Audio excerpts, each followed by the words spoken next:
कोणालाही विश्वास बसणार नाही, एक कच्च्या बटाट्यापासून, भगरीच्या पिठापासून जरासुद्धा मेहनत न करता झटपट होणाऱ्या, 4 ते 5 पटीने फुलणाऱ्या, वर्षभर टिकणाऱ्या खमंग अशा उपवासाची चकलीची रेसिपी बघणार आहोत. तर मध्येच व्हिडिओ कुठेही स्किप न करता शेवटपर्यंत नक्कीच बघा.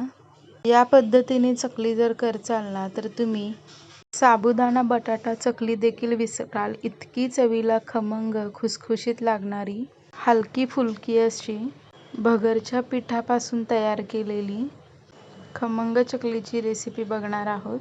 चला तर मग आपण रेसिपीला सुरुवात करूया. रेसिपीच्या सुरुवातीला सांगते, रेसिपी एवढी करायला सुंदर आहे ना, खायला तितकीच खमंग आणि टेस्टी लागते. तर तुमच्या घरी देखील ही रेसिपी घरी नक्कीच ट्राय करा. माझं नाव करिश्मा माने. मानेच रेसिपीमध्ये आपल्या सर्वांचं स्वागत आहे. एक कच्चा बटाटा आणि थोड्याशा भगरीच्या पिठापासून आज वर्षभर टिकणारा, उपवासाचा एकदम मस्त आणि कुरकुरीत अशी वर्षभर टिकणारी चकलीची रेसिपी बघणार आहोत. इथे मी 1 वाटी गच्च भरून असं भगरीचं पीठ घेतलं आहे आणि एक मध्यम आकाराचा बटाटा घेतला आहे. सुरुवातीला बटाट्याची साल सगळी काढून घ्यायची आहे.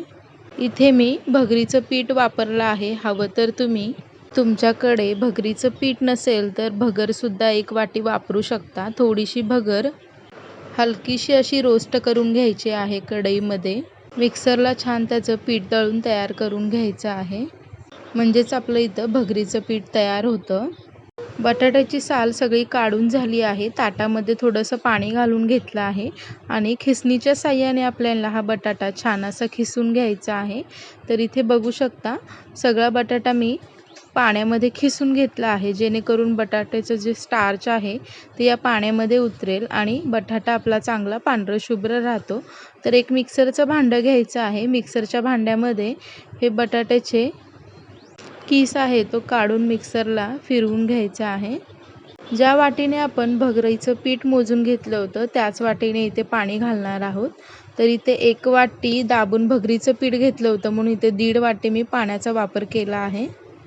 बटाट्याच्या या किसमध्ये सुद्धा आपण मिक्सरच्या भांड्यामध्ये अर्धी वाटी पाणी घालून छान बारीक अशी स्मूथ पेस्ट होईल अशा पद्धतीने इथे मिक्सरला बटाट्याची प्युरी तयार करून घ्यायची आहे. तर इथे बघू शकता, बटाट्याची पांढरं शुभ्र अशी प्युरी तयार झाली आहे.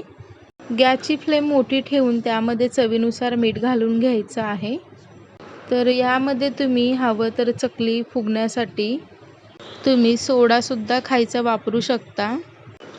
तर इथे मी 1 चमचा छोट्या चमच्याने चिली फ्लेक्स वापरले आहे. हवं तर तुम्ही हिरवी मिरचीचे बारीक तुकडे सुद्धा करून या पाण्यामध्ये घालू शकता.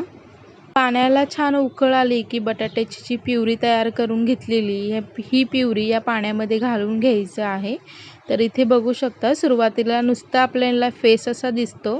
गॅसची फ्लेम लो टू मीडियम हीटवर ठेवायची आहे आणि बघा तुम्ही आता हळूहळू हे जे बॅटर आहे ते थिक होत येत आहे.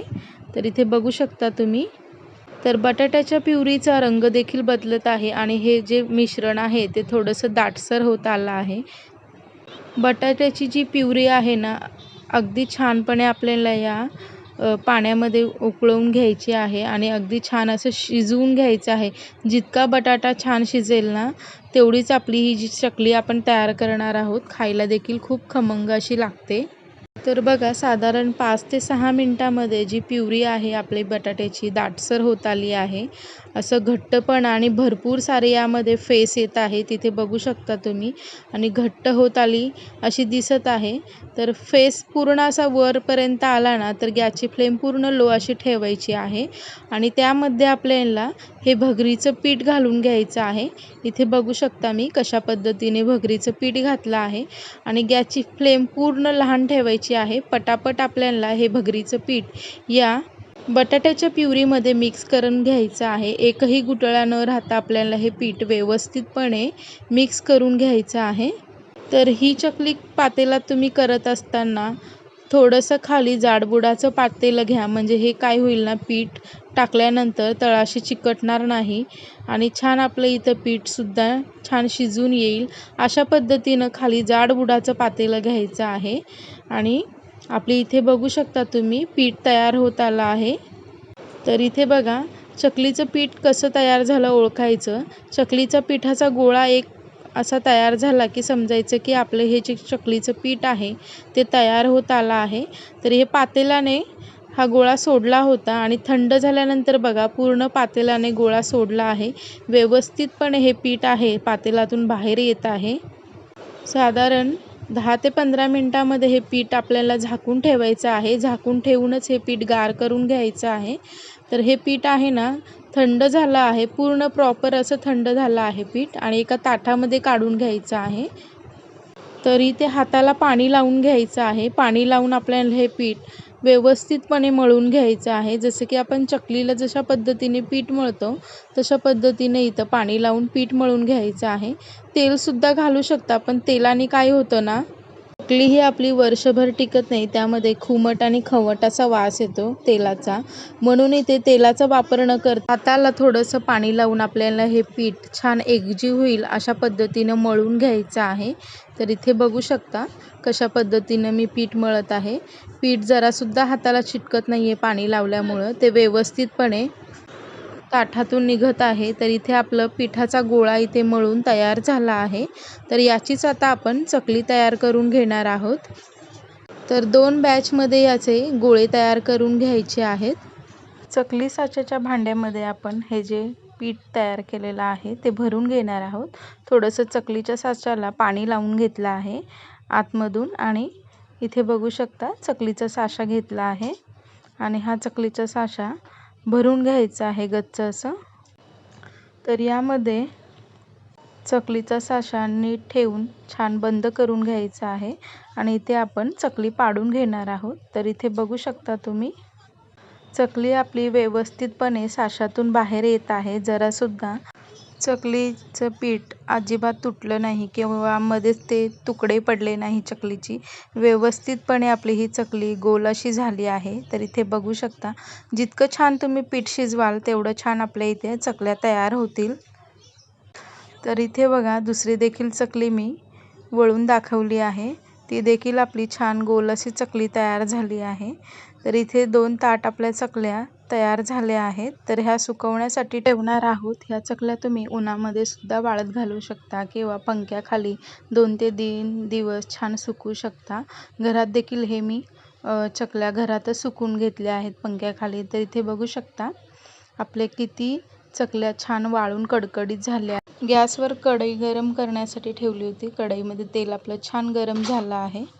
एक चकली तुम्हाला तेलामध्ये सोडून दाखवते. इथे बघू शकता अगदी टंब अशा चकल्या आपल्या फुगून वर आलेल्या आहेत. तर चकल्यांची क्वांटिटी बघू शकता किती छोटी आणि लहान होती. आता त्या चकल्या अगदी फुलून अशा वर आलेल्या दिसत आहेत. अगदी हलक्या अशा चकल्या झाल्या आहेत. तर ह्या सोप्या पद्धतीची बटाटा भगराच्या पिठाची चकली तुम्ही देखील घरी नक्कीच ट्राय करा. करायला सोपी, खायला खूप उत्तम आणि चविष्ट, मेहनतीची आणि झटपट होणारी स्वादिष्ट अशी खमंग उपासाची चकलीची रेसिपी इथे मी शेअर केली आहे. तर माझा व्हिडिओ आवडला असेल तर जास्तीत जास्त लोकांपर्यंत शेअर करा आणि व्हिडिओला देखील भरभरून लाईक करा. तर इथे बघू शकता 2 बॅचमध्ये मी चकल्या तळून दाखवल्या आहेत. सगळ्या चकल्या आपल्या एकूण एक फुलल्या आहेत. तर इथे बघू शकता चकल्या आपल्या किती छान फुललेल्या दिसत आहेत. अगदी हातामध्ये घेतल्यावर हलकी फुलकी इथे चकली लागत आहे. तर इथे दोन्ही चकलीच्या क्वांटिटी तुम्ही बघू शकता किती लहान अशी वाळलेली चकली दिसत आहे आणि तेलामध्ये तळलेली चकली आहे ती त्याच्यापेक्षा 3 ते 4 पटीने छान फुललेली दिसत आहे. तर भगरच्या पिठाची बटाटा चकली तुम्ही देखील घरी नक्कीच ट्राय करा. म्हणजे खूप भारी लागते ही चकली आणि सहज 1 ते 2 वर्ष सहज असे हवाबंद डब्यामध्ये छान टिकून राहते. तर इथे बघू शकता चकलीचा चुरा देखील मी हाताने करून दाखवत आहे.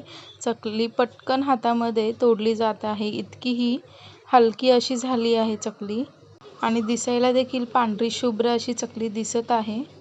तर माने रेसिपीचे व्हिडिओ आवडत असेल तर चॅनेलला नक्की सबस्क्राईब करा. समोर असलेल्या बेल आयकॉन बटनावर क्लिक करून माने रेसिपीचे नोटिफिकेशन सहज असे मिळवत राहा. तर भगर आणि बटाट्यापासून तयार केलेली चकलीची रेसिपी आवडली असेल तर व्हिडिओला कमेंट देखील करायला अजिबात विसरू नका. चला तर मग पुन्हा भेटूया अशाच नवनवीन रेसिपीमध्ये.